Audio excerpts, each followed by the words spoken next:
na Yulen at Mike Cervera, nagla-live pa dati mga yan, basher ni Sir FLM noon pa.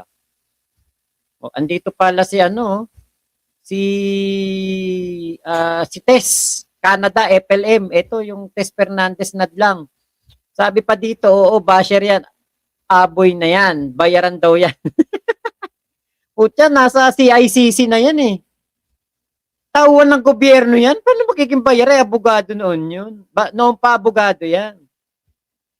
Sabi pa dito, baka may bayad. So, connect the dot na lang po. Kasama din nila yung Eric Taba at now si MG. Kaya nagawa nilang lahat yun kay Sir FLM kasi malakas yung puwersa nila. Kaya dapat po talaga, sana lang makasuhan sila sa ginawa nila kay Sir FLM kasi sobrang pinahiya siya sa buong mundo. Yan po hindi natin alam, sir, kasi napanood naman po natin lahat kung ano po yung ginawa nila sa kanya doon sa press conference. Kitang-kita naman po natin na may pinaburan sila doon na maling-mali po sa batas natin. Ano maling-mali? Alang mali doon yan. Parang nabubulagan kasi itong si Micaela Mitch. Parang bulag na bulag pa rin pala to. Nabubulagan si Micaela Mitch sa pagsuporta kay Kulaong. Kasi nga, katulad niyan, bakit ba pinakilala si Kulaong o bakit iniharap sa media si Kulaong? Para malaman ng mga OFW na si Kulaong ay nambubudol. For awareness, para hindi na masunda ng mga biktima pa, hindi na magkaroon pa ng mga magrereklamo. Eto ako sa akin, kung sa pera, tingin ko hindi mabubudol si Ate Micaela Mitch. Mukhang hindi siya mabubudol sa pera. Pero sa suporta, budol na budol siya ni Kulaong. Kasi nga paniwalang-paniwala pa rin pala siya kay Kulaong. Hindi niya na to dapat paniwalaan kasi ako, 'di ba? Umalis na nga kami. Ate-ate ko yan. Hindi ko nga yan binlock kasi isa yan sa mga kinikilala kong ate hanggang sa nakalimutan ko na. Ang huling chatan namin April 21 ba? April 12 pala, April 12. April 13 kami yata umalis kung hindi ako nagkakamali. Mga ganon. Hindi ko na matandaan sa tagal Okay, sabi nito nga si Podinho sa post na ito, si Alex, Alex Pabella. Galingan nyo pa Alex Pabella at Mitch Garcia. Yan po. Nakalagay diyan, idemanda mo na yan, pre. Tapos sabi, kaya nga po, ewan kay Sir FLM, bakit tayo niyang gumawa ng action about sa ginawa sa kanya ng mga yan. Ang daming nagsabi, kahit mga attorney sa mga social media, pwede daw siyang magkaso.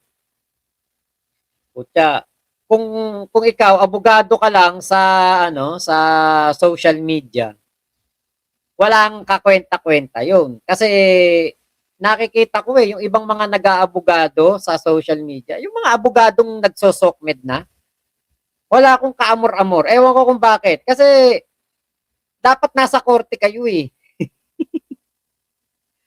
Diba? Dapat nasa korte kayo. Dapat nasa trabaho nyo kayo o profesyon nyo kayo. Ngayon, nagsosokmed sila. Siguro para makatulong sa mga makapag-educate sa mga walang alam sa batas, di ba? Pero pag yung ang ipagtatanggol mo ni kriminal, ipagtatanggol mo yung masamang tao, pangit na yun. Sumosobra ka na nun.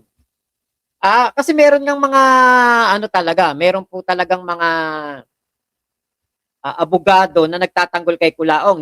Yung isa nga pro BBM pa yun nakapalo ako dun nakita ko pinagtatanggol si Kulaong. Kumbaga parang hindi naman niya pinagtatanggol, parang pinapaliwanag niya na mali yung ginawa daw ng Napolcom. Paano mo naman nasabing mali? Mali daw yung ginawa na CIDG. Paano mo nasabing mali? Kung mali kung mali yung ginawa ni Chief Kalinisan ng Napolcom at CIDG, ibig sabihin mali na rin pala ginagawa ni Yorme. Mali rin pala yung pagharap ni John Vic Remulla sa press o sa media kay Vitaly Zedorobetsky. Mali rin pala yun.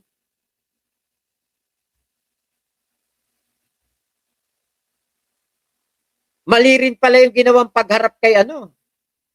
Netong pagharap kay Kibuloy. Di ba, inarap si Kibuloy sa media? Mali rin pala yun. Di ba?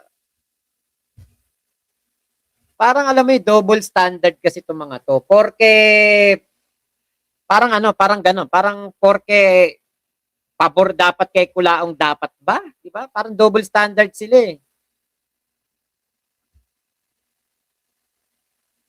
Mahirap kausap, boss, maka mga taong mangmang sa batas. Ito, sabi pa dito ni Kulaong, ayan no, hayop talaga si Kalinisan. Saka tingin ko para ito, baka may sulat na yung ano. Okay. Ito yun, no. Ngayon ko lang ito nakita, oh. YouTube video block government request. Ayan, government request daw. Parang inaano na ng government pala talaga yung ano, yung YouTube ni Kulaong. Okay, nakalagay pa diyan, no. Hayop talaga si Kalinisan. Sobra. 'Di ba? Tindi, no, yung GC nila. Alam niyo dati kasi kung kasama sa GC diyan ni Kulaong. Sa lahat ng GC halos ni Kulaong kasama ako. Pwera na lang sa GC ng Five Mommies, sa GC ng mga FFCI USA niya, hindi ako nakasama doon. Pero meron kaming FLM exclusive. Parang ganun, exclusive GC ng mga vlogger na malalapit kay Kulaong. Sila Tol Jojo, Lisa Paris, Kuya Spencer, kasama ko doon si Kuya Nasukir, Remy Kudo, Grace Ohashi, mga vlogger at supporter na malapit talaga kay Kulaong. Meron kaming ganun GC. Doon madalas namin kausap si Kulaong sa GC na yun. Meron din siyang GC FFCI Japan. Meron din siyang GC ng FFCI USA, si Kuya Nasukiran nandoon, saka yung mga taga USA. Yun ang talagang nagiging channel ni Kulaong para makapang online limos, online hingi, online ambag. Laging may ambagan doon. Ngayon, nasama ako dyan sa mga GC na yun eh. Alam nyo, pag binabalikan ko yung mga GC, nababasa ko yung mga dating usapan na parang nandidiri ako sa mga usapan doon. Tapos, alam mo yung parang, grabe pala ka ako talaga katatanga dati namin. Grabe pala kami kaeengot dati. Ganun pala kami kaeengot noon. Nung nakita ko yung GC na pinag-uusapan pa namin yung mga patungkol kay Kulaong, pagtatanggol kay Kulaong, kasama namin ng ilang mga nanay, napakaraming GC, talagang asin ang dami. Ito tignan ko pag tinype ko yung FLM,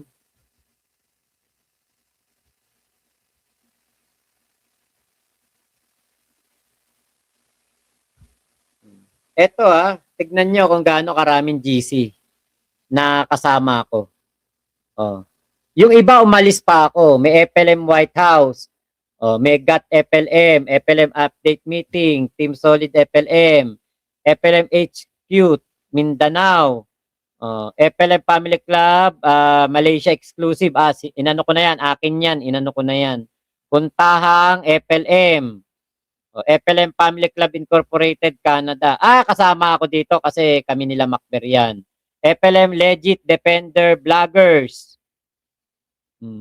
One Love, FLM Family Supporters.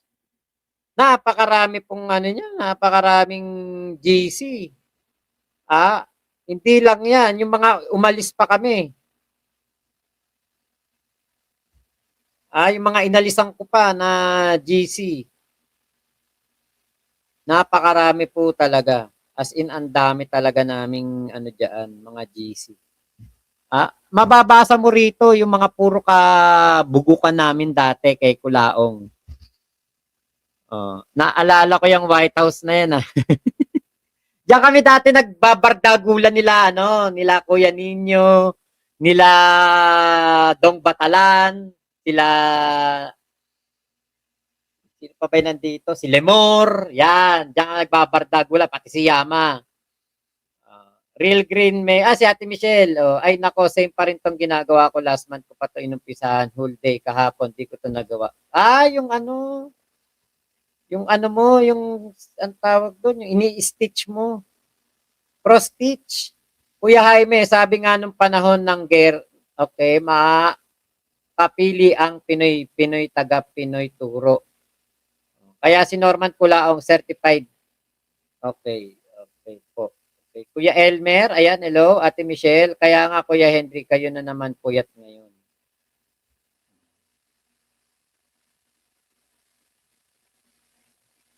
Okay, Navarro, Renzo J, di naman Boss Mac, magaling lang talaga si Norman mang manipula. Oo, yun, totoo. Okay, Maria Hali, araw-araw ko nanonood sa iyo, lalo ng Kulaong Time, kahit noong DDS ka pa.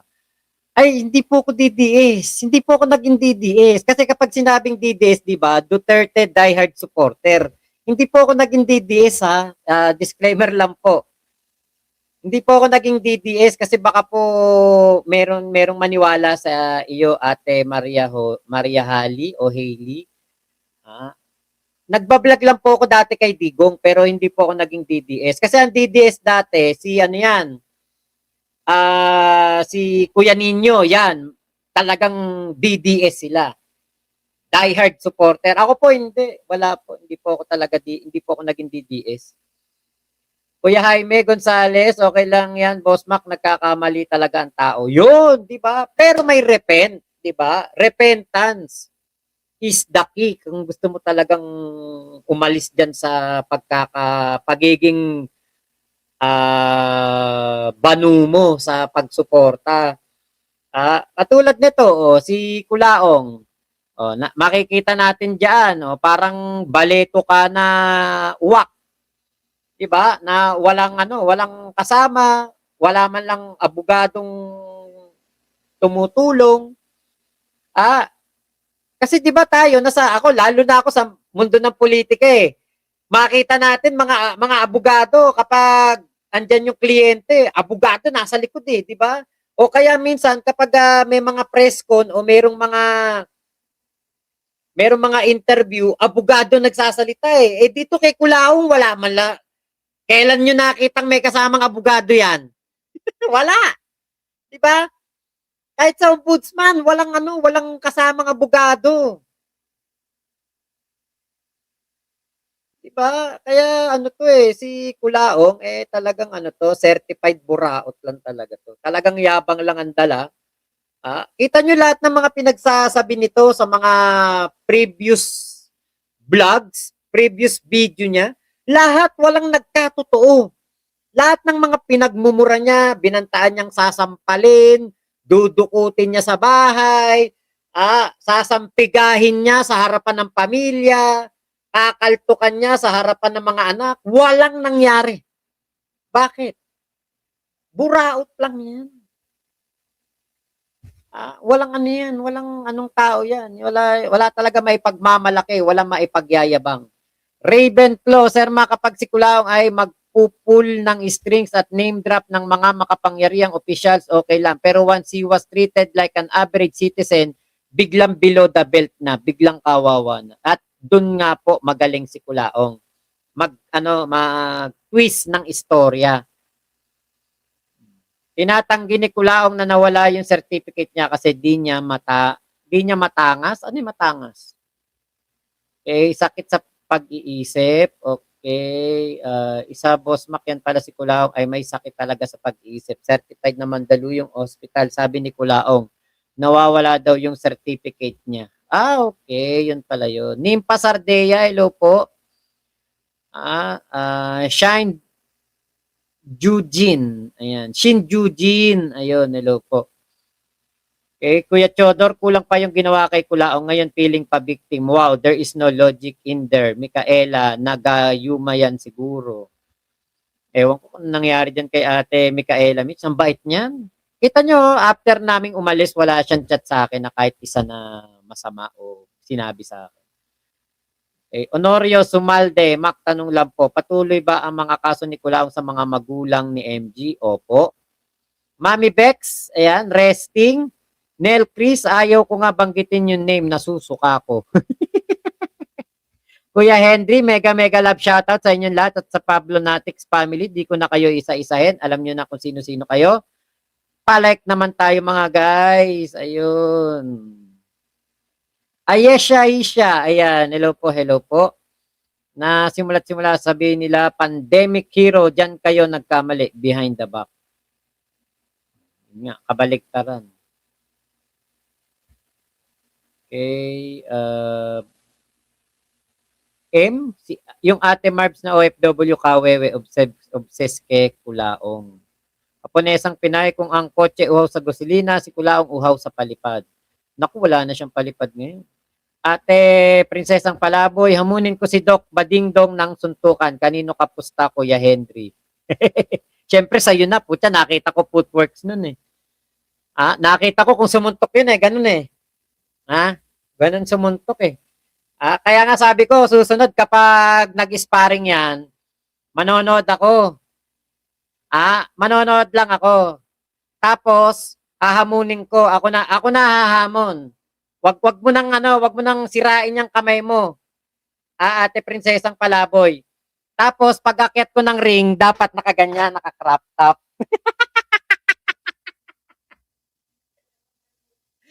Magka-crop top ako. Amunin ko yan ng boxing, pero naka-crop top. Yan, nakaganyan. Ayan, nakaganyan, no. Naka-crop top dapat. Boxing tayo. Ganyan.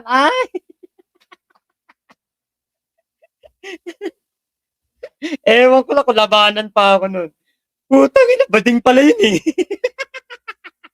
Bading pala yun. And yung ano na yun eh. Hindi natin pwede sabihin pala dito yun. Nako. Si Casper, marunong nang gumamit kay Kulaong. Tama naman yan. Wala naman siyang sweldo doon. Hindi po natin alam kung totoo ba yun, di ba? Baka mamaya hindi pala totoo. Boss Mac, abs natin, pinakita mo na. Yan naman ang hindi po makikita. Yan po ang hindi nila mahanap sa ibang ibang tao. Yung abs ko kasi parang yan, yung monay na malaki, isang tumpok lang. Kapag kasi yung ikaw, meron ka pandesal, 8 pandesal dito, pangit yun, matigas yun. Ito, masarap higaan. Pag umunan si Joy dito, maya-maya tulog na, naghihilik na eh. Tulo na laway eh.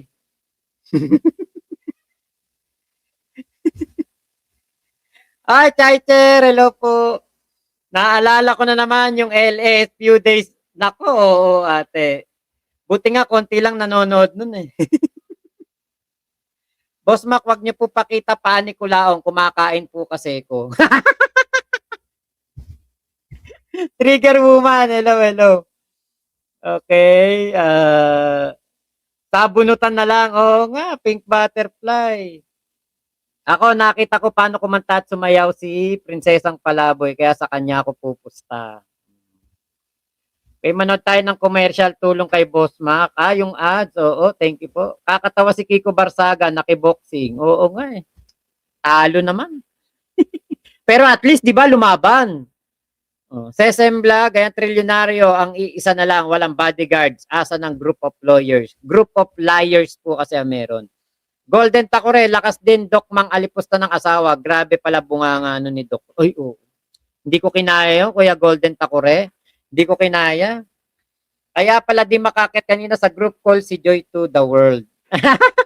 Tulog. Nakita siya nga nagsabi sa akin eh. Meron ako, Boss Mac, absolute unan. Di ba? Nanay, the survivor. Ayan, hello po nanay. 8 abs ni Mac, di na iyo.